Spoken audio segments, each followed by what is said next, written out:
The old bus dropped him at the dusty road, like it did every evening, and he stepped down slowly, feeling the familiar stiffness in his leg. The ache never really went away, but he had learned to move with it, the same way he had learned to live with many other things. The town around him was small, quiet, and nothing out of the ordinary. It wasn't the kind of place where anything exciting ever happened, and that suited him fine. After years of noise and danger during his service, silence felt like a gentle friend. He lived in a tiny wooden house a little outside the town, close to the forest line. The house wasn't fancy. It had a tin roof that rattled in the wind, a narrow porch, and a single room that served as bedroom and living space. But it was his place, and after everything he had been through, having a place to call his own meant more than he ever said out loud. Work that day had been the same as always. He took whatever odd jobs people offered, stacking boxes, repairing fences, cleaning storage sheds. No job was too small, because every little bit helped him afford simple groceries and medicine for his leg. No one ever looked at him like he was a hero, and he didn't tell them stories about what he had lived through. Some things were better left in the past. By the time he walked the last stretch toward home, the sun had already slipped behind the hills, leaving behind a faded orange glow. He breathed deeply, letting the cool evening wind calm his tired body. The forest nearby rustled softly, like it was whispering its own secret language. He usually enjoyed that moment of peace before stepping inside, but something felt different that night. A low rumble passed under the ground, making the loose rocks along the path tremble. He stopped walking and glanced around, trying to understand what caused it. It didn't feel like thunder. It didn't feel like a truck passing by either. It was deeper, stranger, like the earth itself had sighed. He kept walking, but the sky above him suddenly flashed with a sharp streak of light. At first, he thought it was a shooting star. They were common enough in that area, especially during certain nights of the year. But this one wasn't falling like a star. It was too bright, too close, and too fast. Instead of fading, its glow grew stronger, leaving a long tail across the dark sky as it shot downward. His first instinct was curiosity, but the second was caution. Lights falling from the sky didn't usually end well. Still, something inside him urged him to follow it. Maybe it was the part of him that had always responded to trouble. Maybe it was the loneliness that made him hungry for anything unusual. Or maybe he simply didn't want to ignore something that felt important. He stood still for a few seconds, trying to judge the direction. The glowing trail disappeared behind the forest, deeper than he normally walked. The trees stood tall and dark, their branches shifting like silhouettes against the last bit of dusk. It was hard to see clearly, but he had a sense of where the light had landed. A second rumble rolled through the ground, louder this time. Birds flew out of the trees in a startled wave, their wings beating the air in unison. That wasn't normal at all. Whatever fell from the sky had hit the earth with real force. He tightened his jacket around himself and stepped into the forest. The forest path was narrow and uneven, but he moved with the careful steps of someone who knew how to walk quietly. The crunch of dry leaves under his boots echoed just a little too loudly in the silence. He kept his ears open for any sound that didn't belong there. Years of training had sharpened his senses, and those instincts never truly left. The deeper he walked, the thicker the trees grew. The air felt different, too damp, still, faintly warm, like something had disturbed the natural balance. A soft, strange glow began to appear between the branches ahead. Not white, not yellow, more like a pale blue light, pulsing slowly as if alive. He paused behind a large oak tree and took a careful look at the center of a small clearing. The ground had been scorched in a circular shape. The soil steamed lightly, and the trees surrounding it had their bark peeled back from the force of impact. Whatever had fallen wasn't a rock. It wasn't a plane either. He had seen crashed metal before, and the object lying there didn't look like any material he recognized. It was shaped almost like a cocoon made of shifting silver lines, glowing faintly with blue light. Parts of it looked cracked, like it had been damaged before it even arrived on Earth. He exhaled slowly. This was far beyond anything normal. A part of him told him to walk away, pretend he never saw it, and go home. But another part stronger refused. If someone was inside, they might be hurt. He couldn't ignore that, no matter how strange the situation looked. Then he heard a sound. It wasn't metal creaking. It wasn't the hissing of steam. It was a voice. Soft, weak, almost collapsing onto itself. The words didn't sound like any language he knew, but the tone was unmistakable pain. He stepped closer. A panel on the cocoon-like object slowly slid open, and a figure stumbled out. Tall, slender, and partly covered in torn fabric that shimmered like liquid glass. The person collapsed to their knees, breathing heavily. Their skin had a faint glow, and they held something in their arms, a bundle of white fur. He couldn't believe what he was seeing, but the figure lifted their head and looked directly at him with eyes that glowed like stars. The figure reached out a trembling hand and held up a crystal-shaped emblem. Urging him to take it. He hesitated for only a moment before stepping close enough to accept it. Their fingers brushed his briefly, and the warmth it passed through. The emblem felt strangely alive, like it carried meaning he didn't yet understand. The figure spoke again, the words clearer this time, almost forced, as if the person was using the last of their strength to communicate. He couldn't understand the language, but he felt the urgency in every syllable. The white, furry creature in their arms stirred weakly. It looked like a wolf at first glance, but its fur was almost glowing white, and its eyes, when it opened them, shone like polished crystal. The tall figure leaned forward, placing the creature gently at his feet. They said one last phrase, touched the crystal emblem on his palm, and then collapsed beside the strange craft. Before he could react, the ground shook again, and the silver cocoon dissolved into a burst of blue dust that floated upward and then vanished completely, leaving behind nothing but silence, the tall figure, and the glowing creature beside him. He was alone in the forest with something he couldn't even begin to understand. He looked at the creature. Its eyes met his, and for a moment they stayed still, just watching each other. The night felt heavier, the forest strangely quiet, and the air thick with a truth he hadn't accepted yet. Something extraordinary had entered his life, and nothing would ever be the same again. He stood for a long moment, unsure what to do next. The tall figure who had stepped out of the strange craft lay unconscious on the forest floor. The white creature rested weakly beside him, breathing in slow, shallow breaths. The strange emblem in his hand pulsed faintly with a soft blue glow, warm against his skin. He didn't understand what any of this meant, but he knew one thing: the forest was too cold and too open to leave them there. Carefully, he leaned down and placed a hand near the tall figure's shoulder. There was still warmth in the body, but it felt light, almost weightless, as if the person was fading from this world. He tried to lift the figure, but the moment he touched them again, a thin ripple of light spread from their skin, and he felt a strange pressure push his hand away. He stepped back, startled. Before he could try again, the figure exhaled one slow breath, and their body began to glow. Not bright, but gentle, like soft moonlight. He watched, frozen in place, as the glow grew stronger. Tiny fragments of shimmering dust lifted from the figure's form, rising into the air like drifting fireflies. The body slowly dissolved into that dust, each shining piece floating upward, and then vanishing altogether. In less than a minute, the figure disappeared entirely.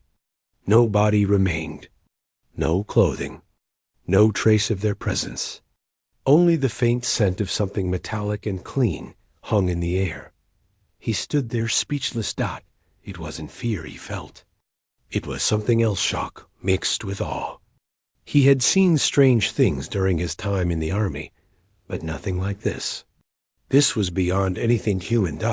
His eyes moved to the small creature still lying on the ground. It was curled tightly, its glowing white fur rising and falling with its fragile breaths. Unlike the tall figure, the creature stayed solid, real, and present. He kneeled beside it slowly. The creature opened its eyes just a little.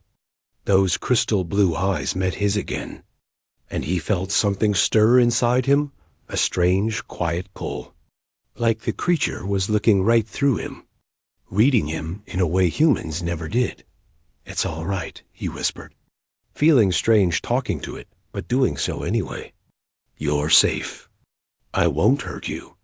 The wolf-like creature blinked softly, as if understanding his tone, even if it didn't understand the words. He slipped one arm beneath its small, glowing body.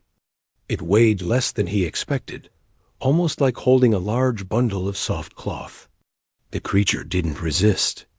It simply rested its head against his chest, too weak to move. He looked at the emblem still in his other hand. The glow had steadied, like the emblem was waiting for something. He didn't know what it meant, but he knew it was something the tall figure had given him deliberately. A message. A responsibility. He sighed deeply and began walking back toward his small house. The forest felt different now.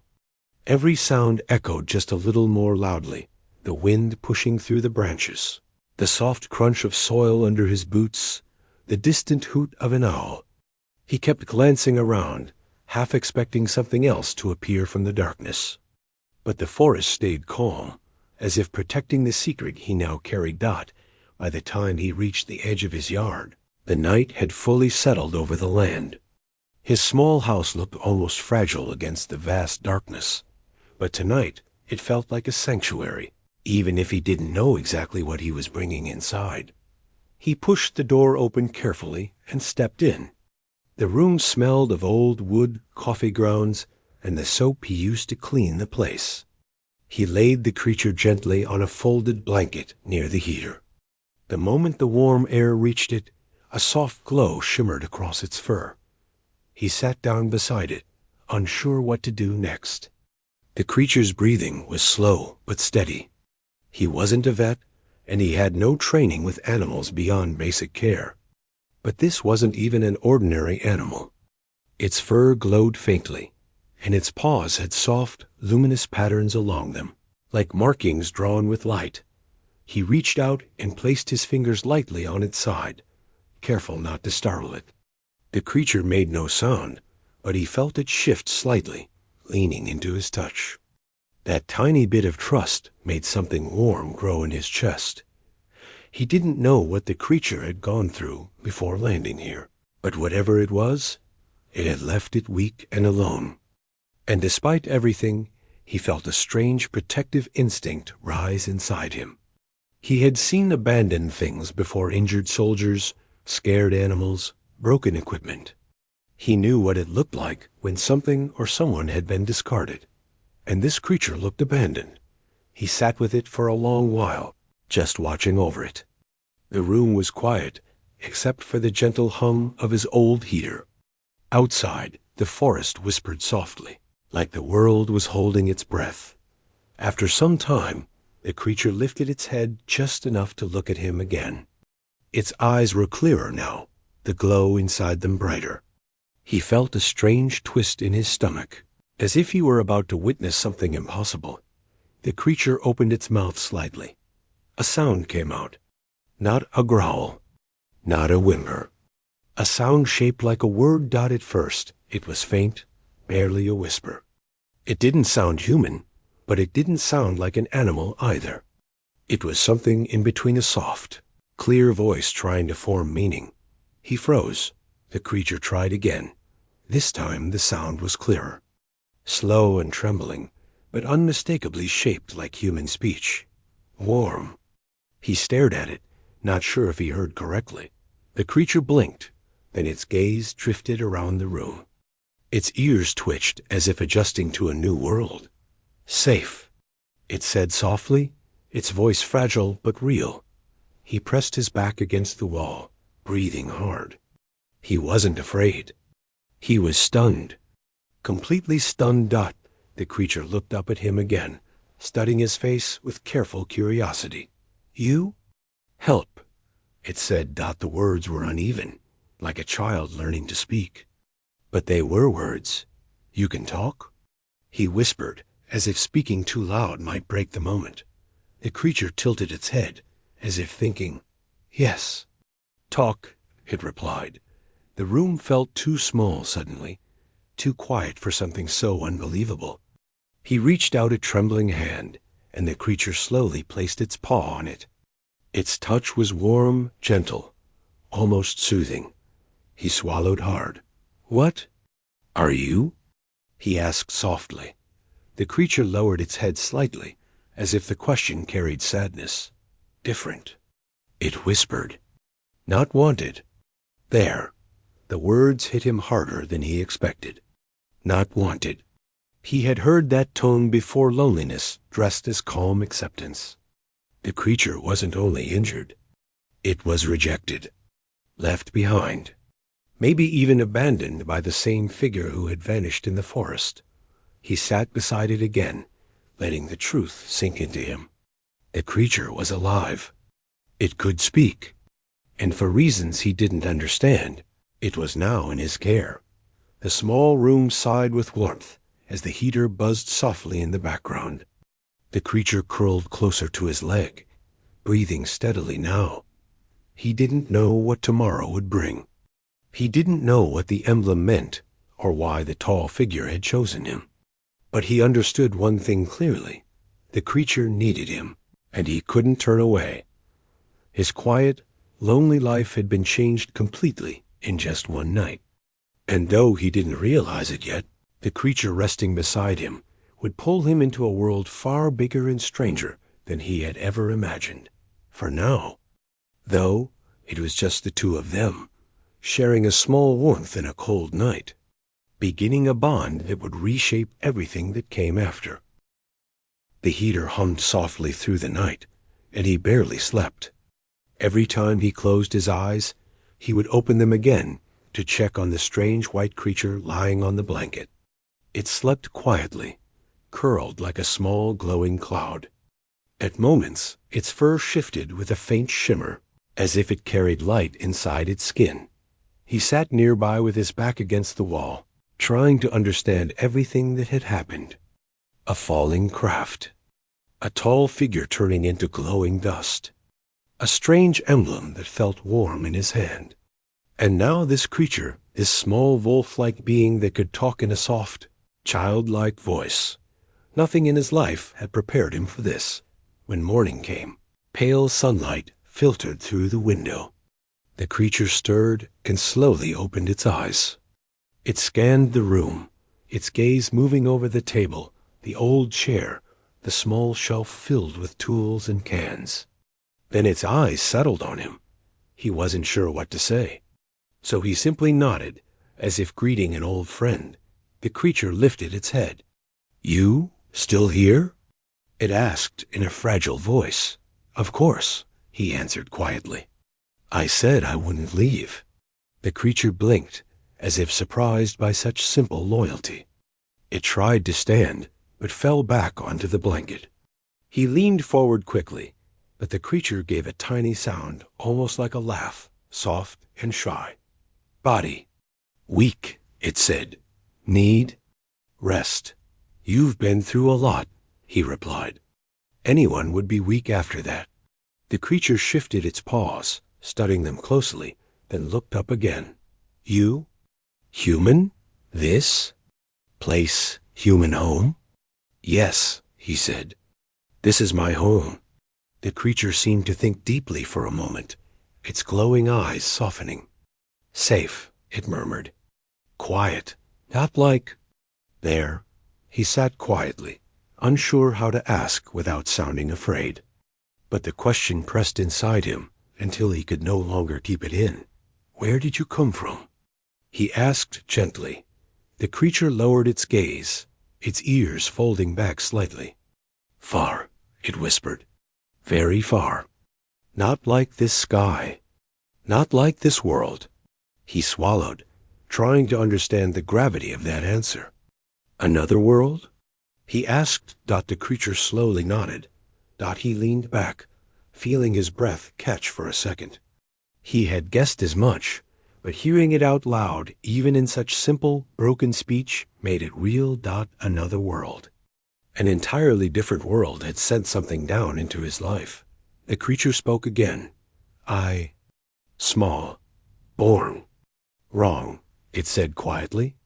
Not same as others. They. Strong. Big. Dark fur. Loud. You're not like them? He asked. The creature shook its head gently. Too white, it whispered. Too bright. Others. Don't want. Don't keep. His chest tightened. He knew what rejection felt like, not because of fur or color, but because of things people couldn't see. Scars inside and out. He had lived years feeling out of place, doing odd jobs, carrying memories he couldn't explain to anyone. He understood what it meant to be unwanted. He looked at the creature kindly. There's nothing wrong with you, he said softly. The creature stared at him for a long moment, its eyes shimmering with something almost emotional. Prince, said same, it whispered. Prince, protect me. Take me away. But too many. Chasing. Prince. Hurt. Needed safe place. The word prince caught him by surprise. He thought of the tall figure, the glowing skin, the emblem pressed into his hand. A prince from another world. He didn't know what that meant in detail, but he understood the weight of that responsibility. He slowly uncurled his fingers and looked at the emblem again. It pulsed faintly, as if reacting to the creature's words. The creature's eyes widened slightly when it saw the emblem. He give that? It asked. He placed it in my hand before he collapsed, he replied. The creature lowered its head deeply, almost like showing respect. Prince trust you, it said. That? Important. He looked at the emblem. It didn't look like something meant for decoration. It felt like a key, a promise, maybe even a form of identification. He slipped it into his pocket, feeling its warmth against his leg. The creature watched him with careful eyes. You, strong heart, it said quietly. Prince knows. That why. You get me. He laughed nervously. I don't know if I'm strong, he said. You are, the creature whispered, as if certain. He got up and prepared a small bowl of warm water. He didn't have special food for a creature from another world, but he had a little bread, and he tore it into small pieces. He placed it near the creature, unsure if it could eat human food. The creature sniffed it. Its nose twitched. Carefully, slowly, it took a small piece between its teeth and chewed. Then it looked at him in surprise, as if it liked it. Good, it said softly. He smiled. I'm glad. As the creature ate, he watched it closely. There was something gentle about its movements, something soft in the way it looked around the room. It didn't act wild. It didn't act dangerous. It seemed young, almost like a child lost in a new world. When it finished eating, it rested again. He sat beside it on the floor. After a moment, the creature spoke. You have pain, it said quietly. He frowned. Pain? Yes, the creature said. Inside. Here. It tapped its paw near its chest. Not body, heart. He didn't know what to say. He wasn't used to being read like that. Humans didn't notice these things. People in town treated him kindly, but no one ever looked deep enough to see what he carried inside. How do you know? He asked softly. The creature looked at him with those clear, glowing eyes. I feel, it said simply. My kind feel what others feel. Not all, but you. Loud feeling.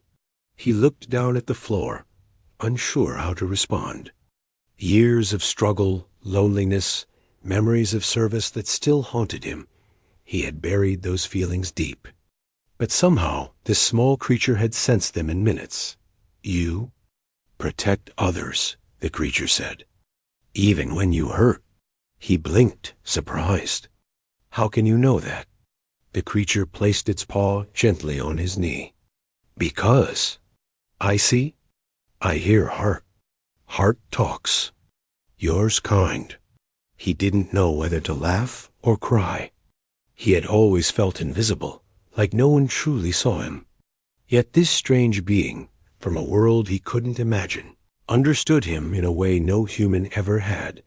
He reached out slowly and touched the creature's paw. You're safe here, he whispered. The creature let out a small breath, almost like a relieved sigh. I stay, if you want. I do, he said honestly.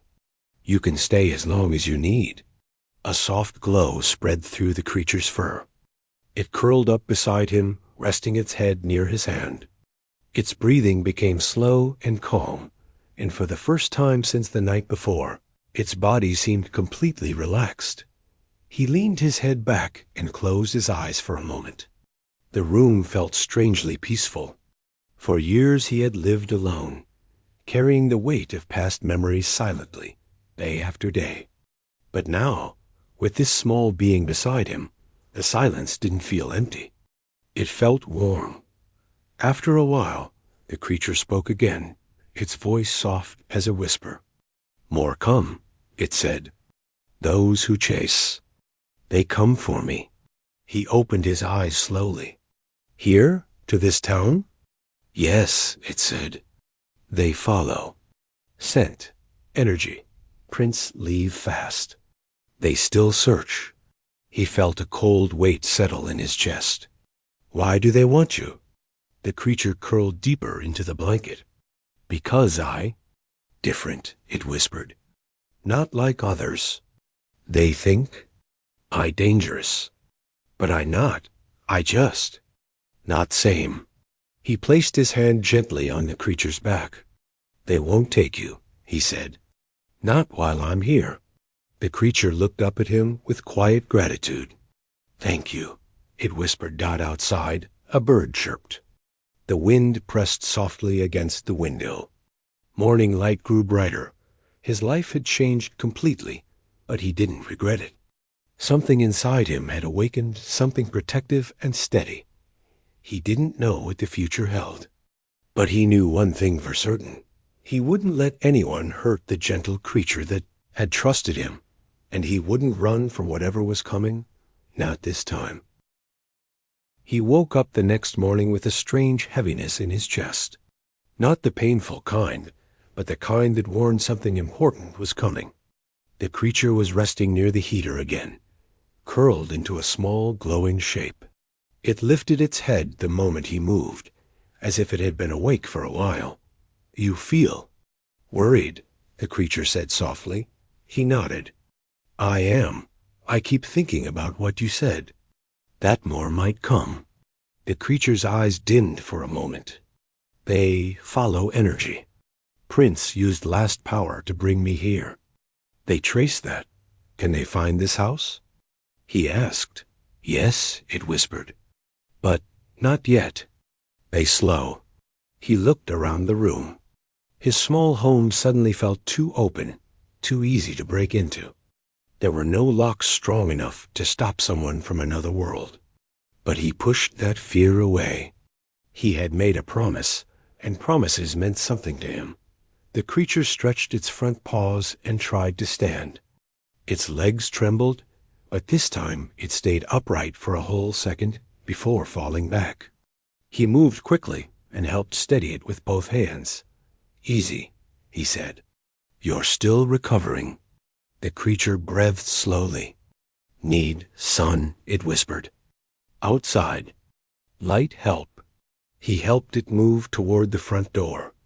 The creature walked shakily, leaning against his leg for support. When he opened the door, sunlight spilled into the room. The creature blinked at the brightness, then took a cautious step outside. The morning air was crisp and fresh. Dew shimmered on the grass, and the forest behind the house rustled with soft wind. The creature stepped into a patch of sunlight and then let out a small breath of relief. Its fur brightened a little, glowing warmly in the light. He watched quietly, feeling a strange calmness wash over him. Even though danger was coming, this moment felt peaceful, almost beautiful. After a while, the creature spoke. "You live alone?" "Yes," he said simply. "Why?" Its voice held honest curiosity. He looked out at the trees. "It just ended up that way," he said. "Life doesn't always go as we expect." The creature tilted its head. "You feel lonely?" He didn't deny it. "Maybe I do." "You're not alone now," it whispered. He smiled faintly. "No, I guess I'm not." The creature seemed to relax more in the sunlight. It walked a few more shaky steps across the grass, sniffing the air, listening to birds calling from branches. Everything around it was new, yet it didn't appear frightened, only curious. But the peaceful moment didn't last long. He heard the sound first. Not loud, but out of place. A car engine. Slow. Crawling. Not someone from the town, because people there mostly used old trucks or small bikes. This engine had a smooth hum, like something expensive, modern, maybe even official. He tensed instantly. The creature sensed it too. Its ears lifted stiffly, and the glow in its fur faded a little. "Who?" It whispered. "I don't know," he said. "But stay close." He moved toward the edge of the house and peered around the corner cautiously. A dark vehicle rolled slowly down the narrow dirt road that led to his place. It didn't look like a normal car.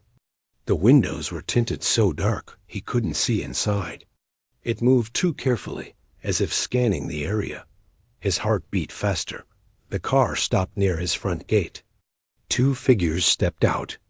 Their clothes were plain dark jackets, dark pants, but something about their posture felt trained. Their eyes scanned the area like they were hunting for something specific. The creature pressed close to his leg. "They smell not human," it whispered. He stiffened. "Not human?"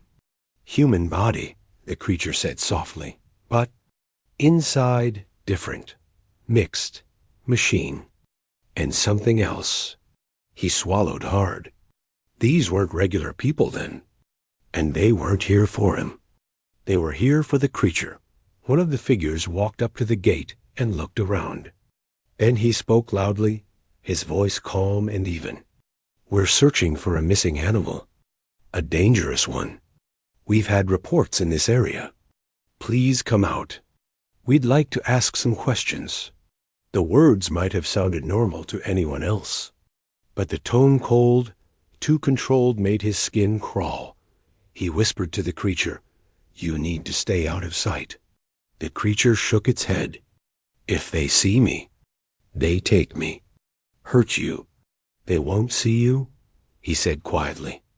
"I won't let that happen." He guided the creature back inside the house.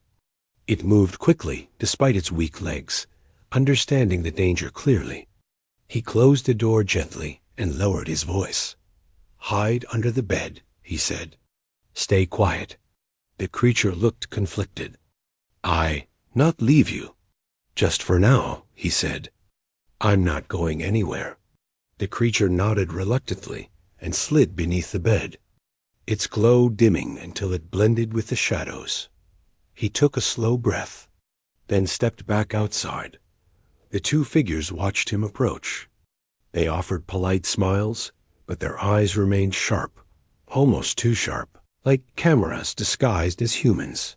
"Morning," he said with a calmness he didn't feel. "Morning," the first figure replied. "We're from a special wildlife division. We received reports of an unusual animal near your property last night. Something large, possibly dangerous." He forced himself not to react. "I didn't see anything. Are you sure?" The second one asked. "Strange lights. Strange sounds. Anything out of the ordinary?" He shook his head. Just a quiet night. The two figures exchanged a look. The first one stepped closer. If you don't mind, we'd like to take a quick look around. Procedure. His heart pounded. Do you have a warrant? The figure smiled faintly, but the smile didn't reach his eyes. We don't need one for wildlife checks. Well, he said calmly, this is my property, and I'm saying you're not coming inside. The second figure stared at him. Not angrily, just examining him as if scanning. You're hiding something, the figure said softly. No, he replied. I just value my privacy. The first figure stepped back slightly, whispering something to the other. It was too quiet for him to hear, but the tone wasn't friendly. After a tense moment, the first figure spoke again. We'll be back, he said. Don't leave town. He watched them get into the car and drive away slowly, turning back onto the dirt road until the vehicle disappeared behind the trees. He didn't move until the sound of the engine faded completely. When everything was silent again, he went inside and shut the door firmly. The creature crawled out from under the bed, its small body trembling. They come again, it whispered. Yes, he said. They will. They know I close. I know, he replied. The creature's eyes filled with fear. If they catch me, they use me. They study me. They hurt me. They not stop. He kneeled beside it and placed a hand gently on its back. Then we won't let them catch you. The creature pressed its head against his chest, its voice trembling. You risk everything. It's not about risk, he said quietly. You're not a threat. You're not dangerous. You're just different. And someone needs to protect you. I don't want you get hurt because of me, the creature whispered. He shook his head. I've been hurt before. I can handle danger. But you've already been through enough. The creature didn't respond. It simply rested there, breathing shakily. He stood up slowly, thinking through every possibility. They needed a plan. They couldn't stay like this, waiting for those figures to return. But he wasn't running blindly. He needed to control the situation. We're going to move, he said finally. Into the forest. Quiet paths. Places no one goes. We'll stay hidden for now. The creature looked up. Together? Together, he said. The creature's fur brightened just a little, enough to show hope. Outside, a cold wind moved through the trees. Somewhere in the distance, a bird cried out sharply. He knew things were only going to get harder from here, but he wasn't backing away. Not from this, not from the creature that had already trusted him more than anyone else had in years. And somewhere deep inside, he felt something he hadn't felt in a long time. Purpose. A clear reason to stand up again. Whatever was coming, he would face it. He wasn't alone anymore, and he wasn't letting anyone take the creature away. The days that followed were some of the longest the vet had ever lived. He had been through rough moments during his service, but this was different. Back then, he had a team, equipment, and a clear mission. Now, he had only an alien wolf at his side and the feeling that danger was closing in on them with every passing hour. Still, he did not feel alone. The wolf had a way of calming him that he could not explain. Whenever fear pressed on his chest, the wolf's steady gaze made him breathe easier, as if reminding him that they were in this together. They stayed deep inside the forest for days, sleeping near fallen logs and drinking from small streams.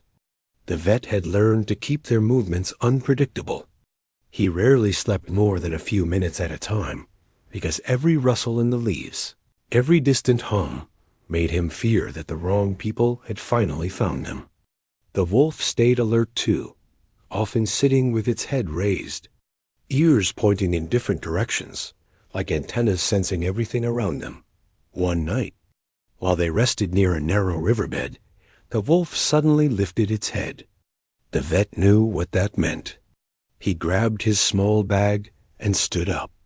The wolf gave a soft rumble, then whispered in that strange human-sounding voice, "They are close." The vet's heart thudded. He couldn't see or hear anything yet, but the wolf's senses were far sharper than his. He placed a hand gently on the creature's back. "Which direction?" he asked quietly. The wolf looked toward the east, where the forest became darker and thicker. "Two of them," the wolf said softly.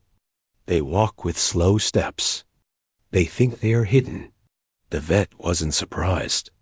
These agents had been searching the area for days.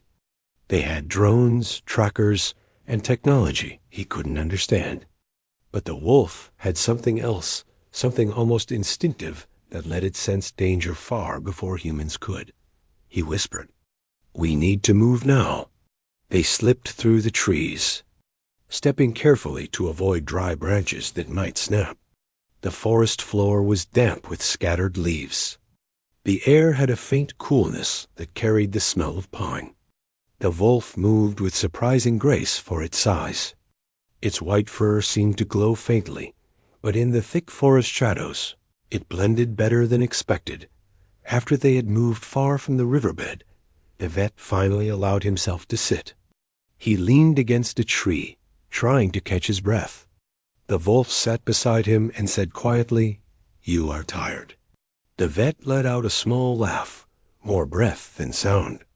"You think?" he whispered. "Feels like I've been running forever." "You run because of me," the wolf said. "You could leave me, and they would stop chasing you." The vet looked at the wolf, surprised and a little hurt. "I'm not leaving you," he said simply. "I don't care what they want. You didn't choose any of this.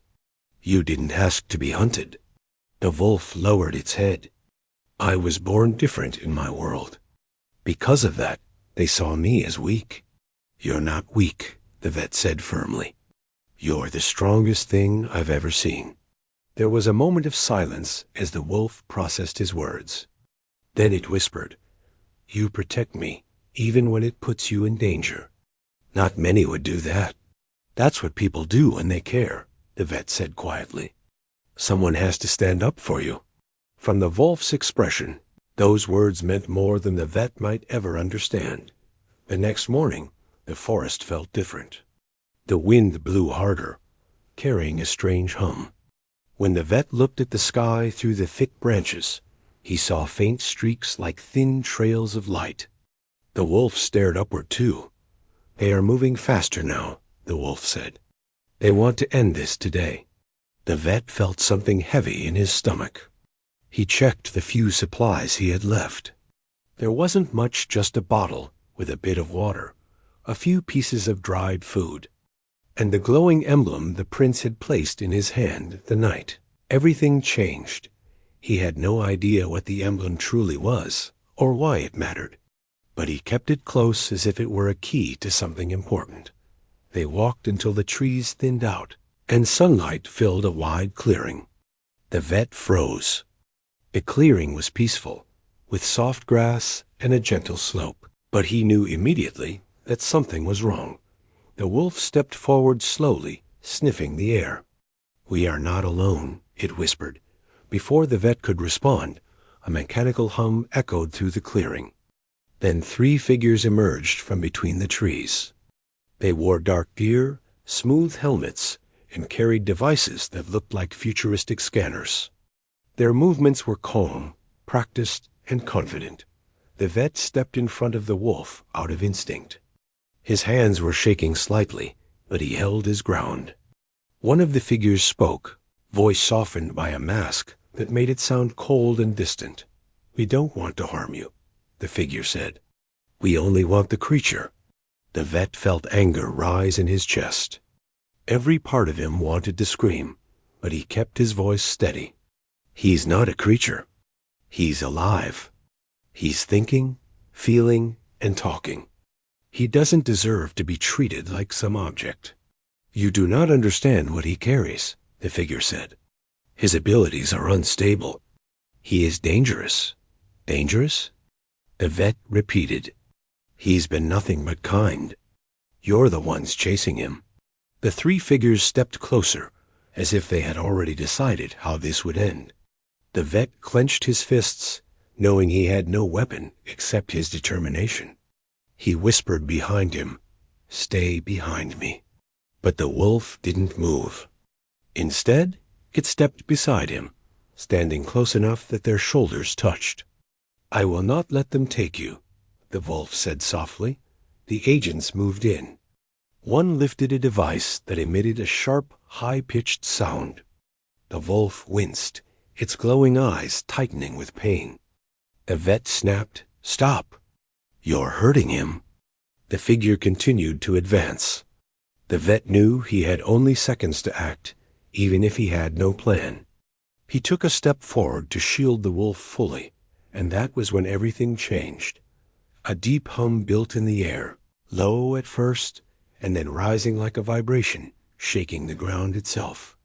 The wolf's fur began to glow brighter than ever before, almost blinding white. The vet stepped back, unsure of what was happening. The wolf looked at him with calm, almost sad eyes and said, "Forgive me. I must protect you." A wave of pure energy burst outward from the wolf, expanding in a circular shock.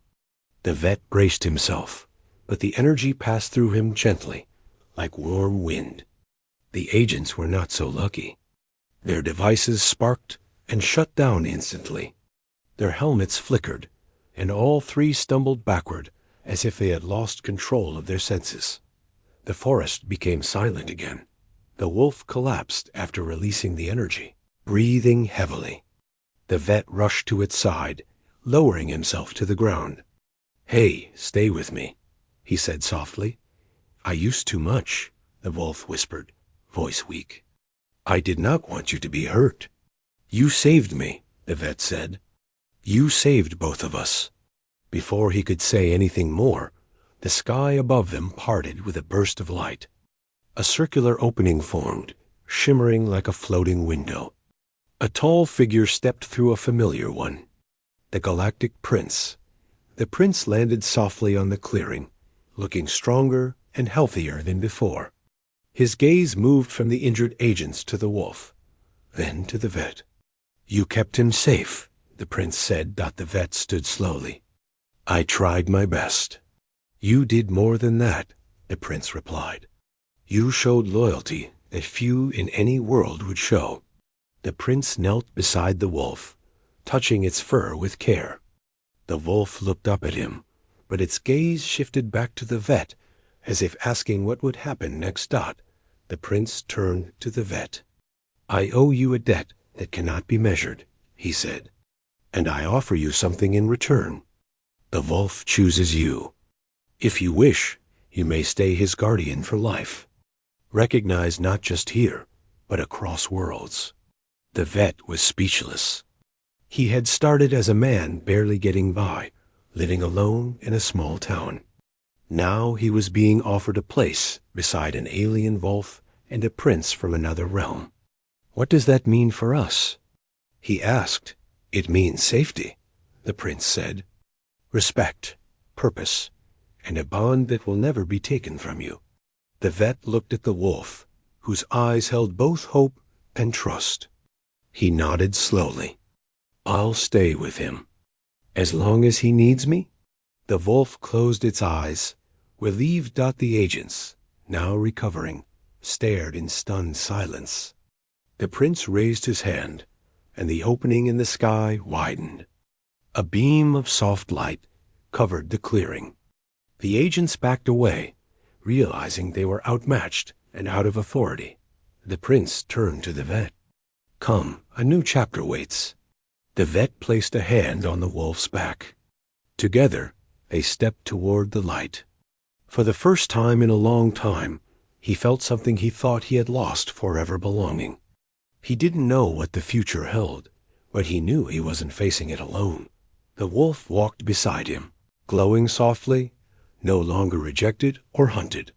And the vet walked forward with him, no longer poor, no longer forgotten, but finally part of something bigger, than he ever imagined.